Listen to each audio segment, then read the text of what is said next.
New York Comic Con has a very special place in my heart. Every year I look forward to Comic Con. The community is awesome. People are super friendly. It's like you can just be yourself. It's very exciting to see other people express something special. I mean, I feel like we kind of speak It took a while before I realized that I wasn't alone in the world.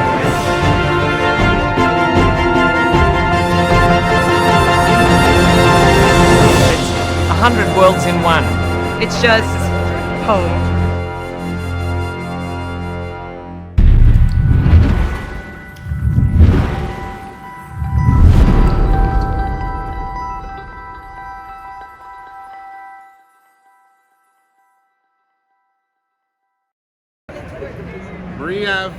Avgeropoulos is here, our silver swan. Yay! Okay, I'm gonna do gymnastics over here in my stilts. Alright, yeah. Perfect. Disaster averted. Great. Good. Alright. Do you get to do an evil laugh? The sonic scream or an evil laugh or both. Oh my gosh, we gotta have both. Yeah. Definitely, and you're gonna hear the sonic scream too. That took some practice. A lot of hot water and lemon throat lozenges, and it felt worth it. This is your first voiceover work, right? First one ever. How was it doing that for the first time and having to be this movie? Pinch me. I don't want security. This is such a dream for me. It doesn't even feel like it's really happening. So I'm super thrilled and honored to be part of a project like this. I can't explain it. Yeah.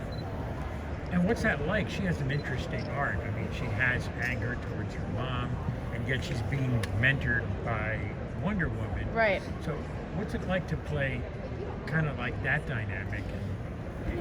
It was a lot of fun to play Silver Swan because I started off playing Vanessa, and I had to figure out a way to play her at like the age of 12, and then in high school when she becomes a gothic, because she's a gothic girl because she's resentful towards her mother, weird. I was the exact same way, and I was gothic in high school. I did wear a dog collar around my neck. That happened, and I just said that out loud. Yeah, now nobody knows. Anyways. So it was really interesting to play her because I had the opportunity to play that transformation. And the audience is going to see the dynamic between Diana and Silver Swan and how that plays out and where that resentment really comes from. I'm trying to say this without doing spoilers here. The fans are going to love it. I just saw it and mind blown. It was made with a lot of love. Yeah. And I mean, you say fans, like, obviously you have a lot of crazy 100 fans, like, who love you from that. So what is it about, what do you think they will love about this movie? Like, if they're coming to want to watch, hear your voice in this, what do you think about this they'll love? I think they're going to be excited to see me play a different character other than Octavia or Blood Reina for sure. And this is such an iconic, franchise.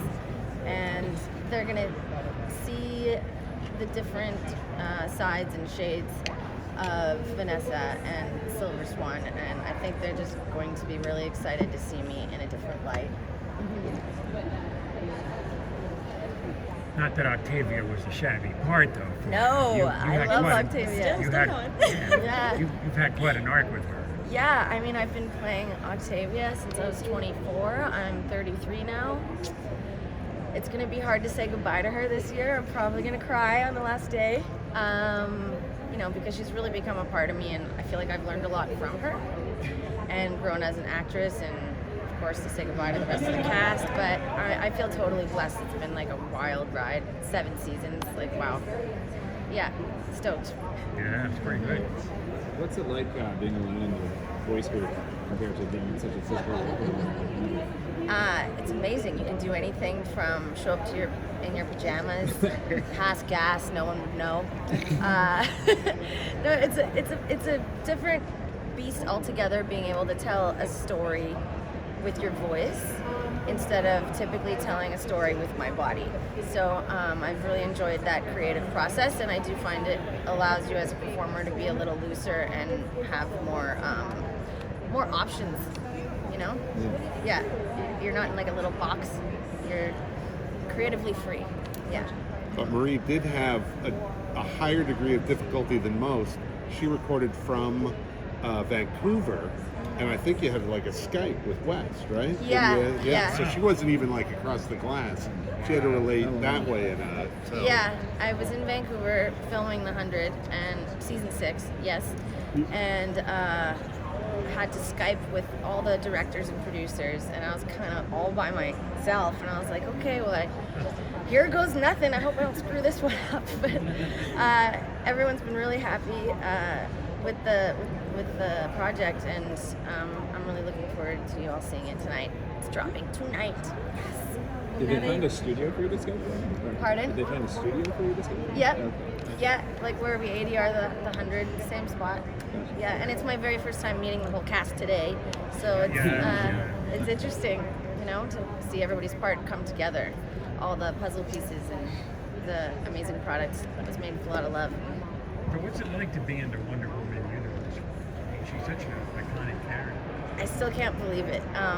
There are no words. I feel so honored to be a part of this. And you may or may not see her again. I can't spoil it, but yeah. Well, now that you've done this DC role in 100, sadly coming to an end, would you ever want to do any of the DC shows on CW? And if so, which one would you like to be? Yeah, I would. That's a very good question. You're already in Vancouver, so. Yeah, I'm already in Vancouver. Is there and one that you would more want to be? Like, there's so many Well, already. apparently I screwed up this question earlier over there. They're like, that's not DC or that's not Marvel. I'm like, Batwoman? Is that's a wrong answer? Because I would really like to wear her suit. Yeah. But yeah, they do all film in Vancouver, so I wouldn't have to go far. It'd be convenient. Maybe Batgirl. I've been on the set of The 100 a bunch of times. It's incredibly tactile, and it people talk about how much that world helps you get into character. Yeah. How's it different, doing this where it's completely sterile? There's nothing at all to age you. Yeah. Of course, freezing your butt off in a rainforest and trying to act cold is really easy to do. But when you're in a, I'm wrapping it up. That was my cue to stop. But I'll finish the story. When you're in a blank room, it almost gives you more to pull from to be more creative, because it's just you and a microphone and you can get as wild and crazy as you want in there. So it's a fun experience for sure. I don't want to get in trouble. No, it's okay. That's not possible. Thank you. Nice to meet you all.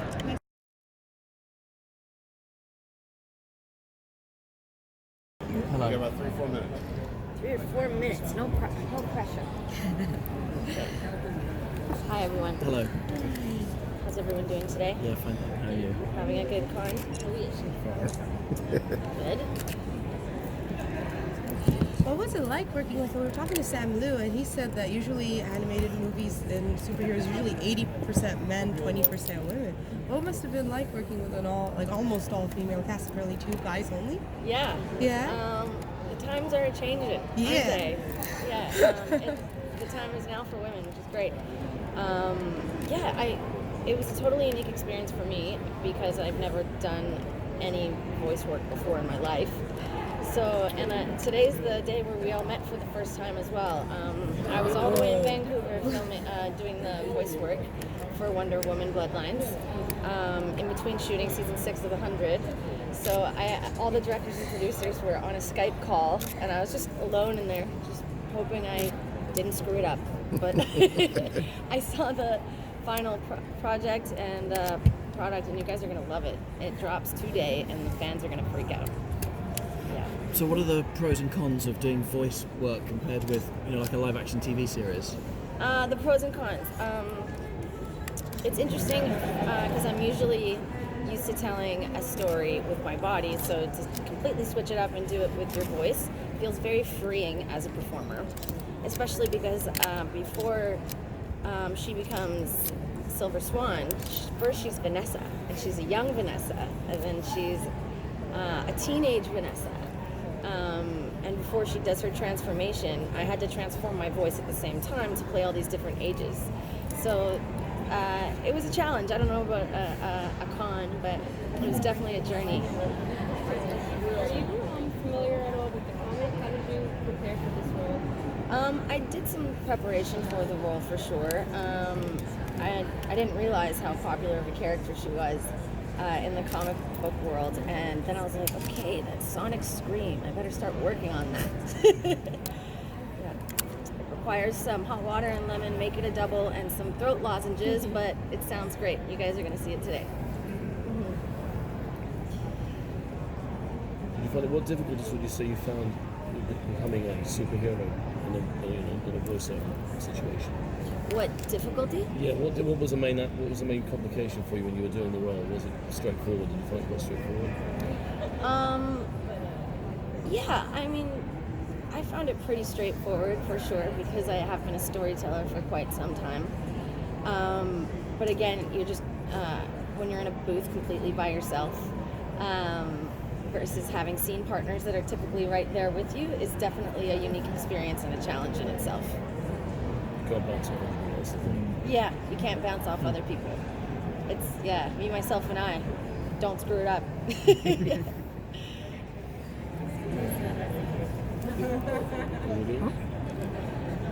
This was your first time. I guess. Oh yeah, go ahead. I was gonna say this is your first time doing voice work, and you had to do variations of that voice. What was your process for finding the right voice? For finding her right voice, eventually, as she becomes more evil, her voice just keeps getting deeper and deeper, and then she growls when she talks. You'll see. Yeah. Did you enjoy the fact that you were able to go from being a more sympathetic character to being someone a little bit more evil? They had the arc of the character.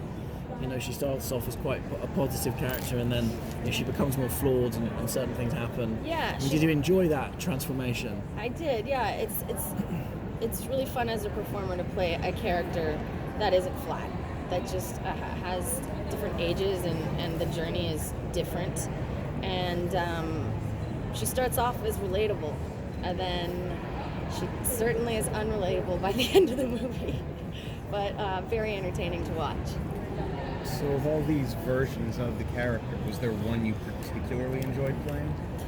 I enjoyed playing all of them. I love playing the bratty teenager. The fact that I'm not a teenager but still get the opportunity to do that is a lot of fun because I just found myself pulling from, teenage Marie and how that made her feel when, my mom wasn't exactly pleasing me that day, etc. And then to transform into a superhero type character is something completely off the spectrum different, and it was a pleasure to play. As a villain of Wonder Woman's, what would you say is Wonder Woman's flaw? Ooh. Just what a villain. Would be her flaw? I don't know about a flaw, but I wish I could take her. The whip that makes everybody, you can tell if they're telling a lie. Yes. I want one of those. Like, that would have just saved me so much headache in my life. I'd be like, okay, I'm gonna ask you again. Yeah, that's her flaw. I want that. Give me that. Yeah. Cool. I think we gotta go. I don't want to get in trouble, but it was very nice to meet you. Thanks very much. Thank you so much. I just got that look. The look of Cheers, thank you. You get it back into the. The sandwiches sound great. Yeah. Okay, cool. Thanks very much. Thank you so Thank much. you.